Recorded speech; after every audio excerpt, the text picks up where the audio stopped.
என்னதான் இன்னைக்கு நம்ம நிறைய ஆசை நிறைய ப்ரிப்பரேஷனோட ஒரு இன்டர்வியூக்கு போனாலும் நம்ம ரெக்ரூட்டருக்கு அது எதுவுமே பிரச்சனை இல்லை. பிகாஸ் அவங்களுக்கு இருக்கிறது ஒரே ஒரு கோல், which is to find out if you are the right fit for the company. And here's the harsh reality. அந்த ஒரு டெசிஷனை they will take in less than 90 seconds. And அந்த டைம்குள்ள if you can make a solid first impression அப்படின்னா then the chances of you cracking that interview is much higher. But அதே 90 secondsல if you fumble a little bit then the chances of you cracking the same interview should be lower. Because நினைச்சு பாருங்க, ஒவ்வொரு கம்பெனிஸும் ஆவரேஜா 250 applicants receive பண்றாங்க. And அதுல வெறும் 2% of people தான் இன்டர்வியூக்கே வராங்க. அண்ட் அந்த இடத்துல அந்த recruiter they won't just look for the skills, they will also look several other factors like how you will stand out and how you will contribute to the company and so many other factors. But problem என்னன்னா இந்த 2% candidates நம்ம எப்படி இந்த கம்பெனிக்கு contribute பண்றோங்கிறத தவிர்த்து நிறைய தேவையில்லாத இன்ஃபர்மேஷனை சொல்லி இந்த நல்ல ஆப்பர்ச்சுனிட்டியை செல்ஃப் இன்ட்ரோடக்ஷன்லயே மிஸ் பண்ணிடுறாங்க. But I really don't want that to happen to you, because அதே செல்ஃப் இன்ட்ரோடக்ஷனை வச்சு if done rightly you can completely change the direction of the complete interview, and that's how powerful self introduction is. So இந்த வீடியோல ஒரு recruiter உங்ககிட்ட என்ன எதிர்பார்ப்பாங்க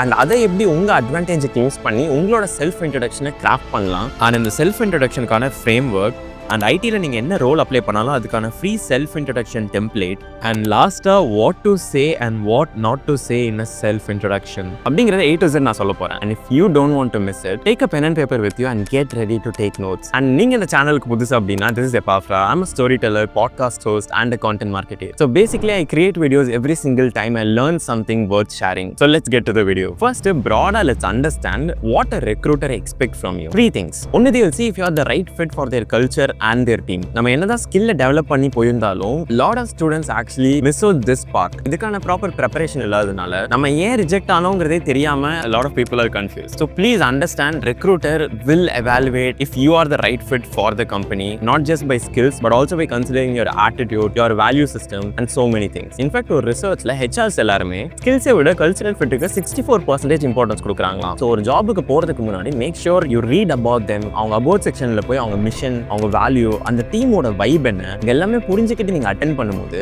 you will first understand நமக்கு இது செட் ஆகுமா. You will also understand அவங்க எவ்வளவு கொலாபரேட்டிவான டீம், எம்ப்ளாயிஸ்க்கு எவ்வளவு இம்பார்ட்டன்ஸ் கொடுக்குறாங்க, எவ்வளவு இன்னோவேட்டிவா இருக்காங்க. ஸோ இதுக்கேற்ற மாதிரி we will be able to craft our introduction. So இந்த அண்டர்ஸ்டாண்டிங் ரொம்ப முக்கியம். Second, obviously they will see if you have the skill and potential to contribute in the company. And இங்க ரெண்டு டைப் ஆஃப் பீப்புள். ஒன்னு, they will have a lot of skills, but as a fresher நமக்கு நிறைய skills இருக்கிறது ரொம்ப கஷ்டம், because we hardly had any experience. But அதுதான் ஃப்ரெஷர்ஸோட பெரிய அட்வான்டேஜ்மே கூட, because freshers கிட்ட more than skills the recruiter will actually analyze இவங்களை நம்ம ட்ரெயின் பண்ண முடியுமா ஒரு விஷயத்துக்கு, இல்ல are they willing to learn more or do they have what it takes to learn more, work hard and execute. இந்த மாதிரி குவாலிட்டிஸ் செகண்ட் அனலைஸ் பண்ணுவாங்க. அண்ட் இதுக்கேற்ற மாதிரி நம்ம செல்ஃப் இன்ட்ரடக்ஷனை கிராஃப்ட் பண்ண போறோம். அண்ட் லாஸ்ட் டைம் இந்த ரெண்டையும் தாண்டி ஓவரால் as a person உங்க கேரக்டர் எப்படின்னு அனலைஸ் பண்ண ட்ரை பண்ணுவாங்க. So are you someone who is responsible, உங்களால ஒரு லீடர்ஷிப் ரோல் கொடுத்து ஹேண்டில் பண்ண முடியுமா, அண்ட் இந்த கம்பெனிக்கு நீங்க எவ்வளவு கமிட்டடா இருப்பீங்க, உங்களோட ஒர்க் எத்திக்ஸ் எப்படி இருக்கும், அண்ட் இப்போ ஒரு டாஸ்க் கொடுத்து அதுல ப்ராப்ளம் ஆச்சு அப்படின்னா will you be complaining someone or you will take the ownership, how do you handle crisis. இந்த மாதிரி நிறைய factors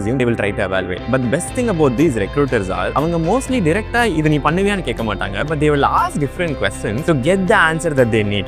அதை நீங்க புரிஞ்சுக்கிட்டீங்க அப்படினாலே அவங்க எதிர்பார்க்கிற ஆன்சரை you will be able to create and crack the interview. And that is exactly what we are going to discuss next. So how do we write this self introduction so that the recruiter will want to hire us? And இதுக்கு நம்ம use பண்ற framework தான் ICE.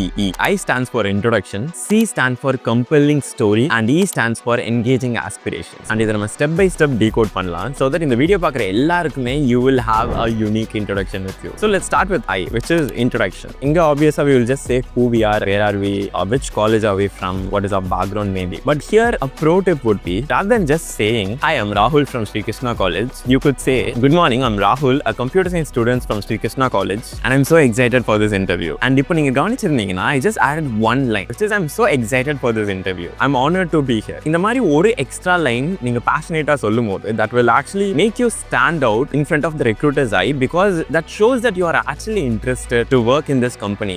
இது வெறும் மணிக்காகவோ இல்ல just lace ஆகுங்கிறதுக்காக நீங்க வராம you truly have passion to work in this company. And what more do you think a recruiter expect? The second part of this framework is creating a compelling story. And இந்த பார்ட்ல என்ன பண்றோம்னா ஒவ்வொரு ரெக்ரூட்டரும் அந்த கேண்டிடேட்ஸ்ல இந்த குவாலிட்டிஸ்லாம் இருக்குதா இல்லையான்னு இன்டைரக்டா கண்டுபிடிக்க ட்ரை பண்ணுவாங்க. பட் நம்ம இந்த ஸ்டோரி மூலமா அந்த ப்ராசஸ் அவங்களுக்கு ஈஸியா ஆக்குறோம். ஸோ தட் ஒன்ஸ் இந்த ஸ்டோரி கேட்டதுக்கு அப்புறமே அவங்க கிட்ட இருக்கிற எல்லா செக் பாக்ஸையும் அவங்க டிக் போட்டுருவாங்க. Because they will feel like you are the perfect fit. So இந்த செக்ஷன்ல நம்மளோட ஸ்கில்ஸ் இல்ல நம்மளோட அக்காம்ப்ளிஷ்மெண்ட்ஸ், நம்மளோட இன்ட்ரெஸ்ட், இது எல்லாமே I do this, I like this, I'm good at this, I'm the best in the world அப்படின்னு சொல்றதுக்கு பதிலா we are going to create a story. And trust me, there is no better way to put across a message than conveying it in a story. Let me give you an example. Let's say ஒரு கம்பெனிக்கு நான் sales ரோலுக்கு interview போறேன் and they will value communication, interpersonal skills and empathy, இந்த மாதிரி நிறைய ஸ்கில்ஸை ஒரு candidate கிட்ட எதிர்பார்ப்பாங்க. நான் அங்க போறேன் அப்படின்னா this would be my introduction, which is hi, this is Apafra, I'm a mechanical engineer from Sri Krishna College. Honestly, I'm so excited to be here because growing up I watched my dad communicate with a lot of his customers with such great empathy. When it comes to him, it wasn't just about closing deals and making money. It was more about building long-term relationships with people. And this fascinated me and also inspired me to develop my own communication skills at some point of time. As a result, during college, I took several internships which is related to communication, writing,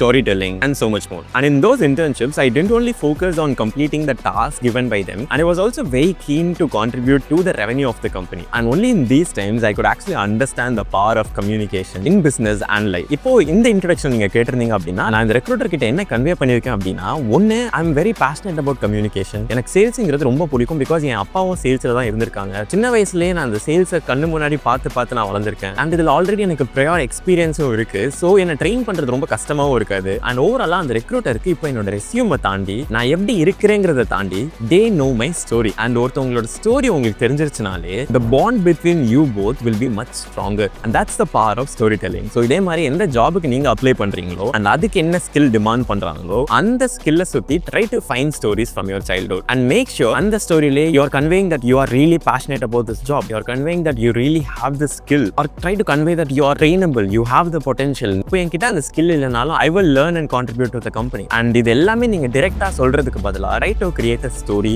and then tell it to your recruiter. And இந்த பார்ட்டை இன்னும் ஈஸியா ஆக்குறதுக்கு you are applying to any job. I have created document. You might be applying to designing, you might be applying to marketing, tech support or any role in IT. உங்களுக்கு I have made a default template which you can use as a reference. அதை சுத்தி you can try to bring your own authentic stories and make it even better. So once இந்த story ready ஆனதுக்கு அப்புறம் the third thing is engaging aspiration. எவ்வளோக்கு எவ்வளோ நல்லா start பண்றோமோ அவ்வளோக்கு எவ்வளோ எண்டிங் இஸ் ஆல்சோ இம்பார்ட்டன்ட். நான் இப்போ இவ்வளோ ஸ்டோரி சொல்லிட்டு கடைசியில் நான் எப்போ முடிக்கிறேனே தெரியாம அப்ரப்டா முடிச்சுட்டு தட்ஸ் இட் அப்படின்னு சொன்னேன்னா that wouldn't create a solid impression. இவ்வளோ நாள் கிராஃப் ரைஸ் பண்ணிட்டு சடனாக லோ ஆன மாதிரி இருக்கும். அந்த எண்டிங்ல நீங்க அங்க போனதுக்கான பர்பஸ் அங்க கிளியரா ஸ்டேட் பண்ணுங்க. ஃபார் எக்ஸாம்பிள் இப்போ நம்ம அப்ளை பண்ண அந்த சேல்ஸ் ரோலுக்கு the ending would be like, I believe my skills and enthusiasm for creating meaningful relationship will align with the vision of the company and I'm so excited to learn, contribute and grow with your team. So இது மாதிரி நீங்க அங்க வந்ததுக்கான பர்பஸை state பண்ணோம்னா அந்த overall self இன்ட்ரோடக்ஷனுக்கு ஒரு complete closure இருக்கும். and there is no better way to make a solid first impression than a well prepared self introduction. So இப்போ I'm confident you will know how to create a self intro and அதை எப்படி cover பண்ண and அதோட template அது எல்லாமே நான் இங்க சொல்லிட்டேன். பட் இதை விட ரொம்ப இம்பார்ட்டன்ட் என்னன்னா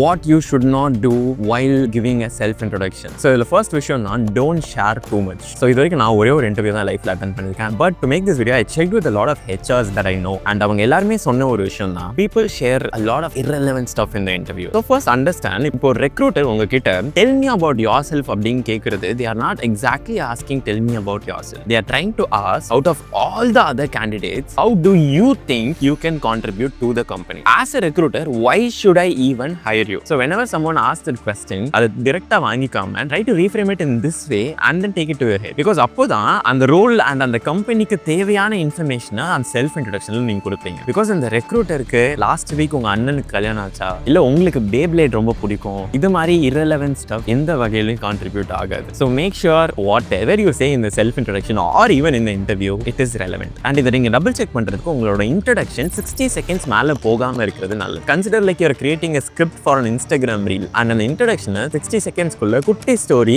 பட் பெரிய லெசனா சொல்ல பாருங்க. And செகண்டா நீங்க இன்ட்ரோடக்ஷன் பண்ணும்போது don't request or beg for opportunity. Because செகண்டா தெரிஞ்சுக்கிட்ட ஒரு விஷயம் என்னன்னா நிறைய கேண்டிடேட்ஸ் வந்து எனக்கு பர்சனலா இந்த ப்ராப்ளம் இருக்கு, எனக்கு நிறைய டெட் இருக்கு, என்னோட ஃபேமிலியில இவ்வளோ கஷ்டம் இருக்கு, எனக்கு இவ்வளோ ஆம்பிஷன்ஸ் இருக்கு, என்னோட ஹெல்த்ல இவ்வளோ ப்ராப்ளம் இருக்கு அப்படின்னு அவங்களோட பர்சனல் ரீசன்ஸ்க்காக எனக்கு இந்த வேலை வேணும் அப்படின்னு கேட்குறாங்க. Now I understand you have a lot of problems, but அந்த ப்ராப்ளம்ஸ் ரெக்ரூட்டர் கிட்ட சொல்றது will not help us in any way. But because recruiter is also doing their job, I don't think there is a lot of place for sympathy here. So நம்ம கிட்ட இருக்கிற ப்ராப்ளம்ஸை சொல்லி வேலை வாங்குறதுக்கு பதிலா we should actually show what's in it for them to recruit us. Just like நம்ம அந்த கம்பெனிக்கு போனால் நம்ம எப்படி பெனிஃபிட் ஆவோமோ அதே மாதிரி நம்மளை எடுத்தால் அவங்க அவங்க எப்படி பெனிஃபிட் ஆவாங்க நம்மள சொல்ல வச்சிட்டோம்னாலே we do not have to request a job. The recruiter will eventually request us to be in the job. And third, don't skip practice. நிறைய பேர் செல்ஃப் இன்ட்ரடக்ஷன்லாம் எனக்கு தெரியும், அது நான் ஃப்ளோல ஏதாச்சும் சொல்லிப்பேன் அப்படின்னு போவாங்க. But trust me, the more effort that went behind doing something, the more effortless it looks in front of people. So effortless-ஆ ஒரு செல்ஃப் இன்ட்ரடக்ஷன் நீங்க கொடுக்கிறது தப்பு இல்லை, பட் அந்த effortless-ஆ கொடுக்கிறதுக்கு make sure you practice a lot. And இதில் நான் ப்ராக்டிஸ்ன்னு சொல்றது வெறும் நான் சொன்ன அந்த ஃப்ரேம் ஒர்க் மட்டும் கிடையாது. உங்களோட body language, how confident you are, the way you dress. In fact என்ன சொல்றாங்கன்னா 70 to 93% of communication is non-verbal. Communication அப்படின்னாலே நம்ம வெறும் வேர்ட்ஸ் தான் நினைக்கிறோம், பட் அதை தாண்டி நீங்க எப்படி உட்காந்துருக்கீங்க, உங்க ஹேண்ட்ஸ் நீங்க பேசும்போது எப்படி மூவ் ஆகுது, நீங்க ஸ்ட்ரெயிட்டா இருக்கீங்களா, உங்க போஸ்டர் எப்படி இருக்கு, ஹவு கான்ஃபிடென்ட் யூ ஆர், அப்ரோச்சபிளா இருக்கீங்களா இல்ல ரூடா இருக்கீங்களான்னு, இது எல்லாமே will communicate a lot more than what you say. So understand, confidence is not just in words, it's in your delivery, and practice makes it perfect or better. And last, when it comes to interview, it's important to be authentic, it's important to be real, but I would suggest don't be too honest, because idhula you will get very limited time, and அந்த limited timeல you will have to make an impression. So எதை சொல்லணும் எதை சொல்லக்கூடாதுன்னு தெரிஞ்சுக்கிறது ரொம்ப முக்கியம். For example, உங்களுக்கு previous bad experiences இருக்கலாம், you might have worked with a difficult boss, but அதை கம்ப்ளைண்ட் பண்றதுக்கான இடம் இங்க இல்லை. For example, I hated my last manager, my work culture was toxic அப்படின்னு சொல்றதுக்கு பதிலா try to frame it in a better way, frame it positively. For example, in my previous role I've dealt with a lot of challenges which tested my resilience and adaptability, and now I'm planning to apply those learnings in a more challenging environment. நம்ம இப்போ convey பண்ணதுல ரெண்டு இடத்துலயுமே வந்து முன்னாடி இருந்தது ரொம்ப டிஃபிகல்ட்டா இருந்துச்சுன்னு தான் சொல்றோம், but the way we framed it is different. So it's okay to be honest but not brutally honest. So இப்போ I'm confident you know what to say and what not to say, and இதையும் தாண்டி உங்க language also plays a crucial role in your interview. If you want to develop your English language and அது மூலமா உங்களோட opportunities expand பண்ணிக்கணும் அப்படிலாம் நினைச்சீங்கன்னா இந்த வீடியோ செக் அவுட் பண்ணி பாருங்க, because இந்த வீடியோல எப்படி என்னோட broken English ஓரளவுக்கு manageable English மாத்தினேங்கிறத இந்த வீடியோல எக்ஸ்பிளைன் பண்ண மாதிரி ஸ்டெப் பை ஸ்டெப் ஒரு ஃப்ரேம் கூட எக்ஸ்பிளைன் பண்ணிருப்பேன். And நீங்களும் உங்க language improve பண்ணணும்னு நினைச்சீங்கன்னா I am pretty sure this will be your go-to video, and I really hope this video is useful to you. And I know how difficult it is to apply for interview, prepare for interview and show up to the interview. One thing I would say is don't lose hope when you don't get the job or if they reject you. நம்ம கண்ட்ரோல்ல இருக்கிற ஒரே விஷயம், we can just keep preparing, keep applying and keep trying new things. இன்னைக்கு ஒரு விஷயம் நமக்கு கிடைக்கல அப்படின்னா that doesn't mean we lost, it actually means there is something better that is waiting for us. So அந்த hope-ஓட keep exploring, keep learning, keep showing up, and I'm very sure you will get the job that you love someday. Next time இதே மாதிரி ஒரு யூஸ்ஃபுல்லான video இருந்தா மட்டும் உங்ககிட்ட நான் share பண்ண வரேன். and அந்த வீடியோ நீங்க பார்க்கணும்னு நினைச்சீங்கன்னா make sure you subscribe to Explore with Epafra, because search பண்ணி வர அளவுக்கு என் பேர் ஈஸி இல்லை, it's one day or day one.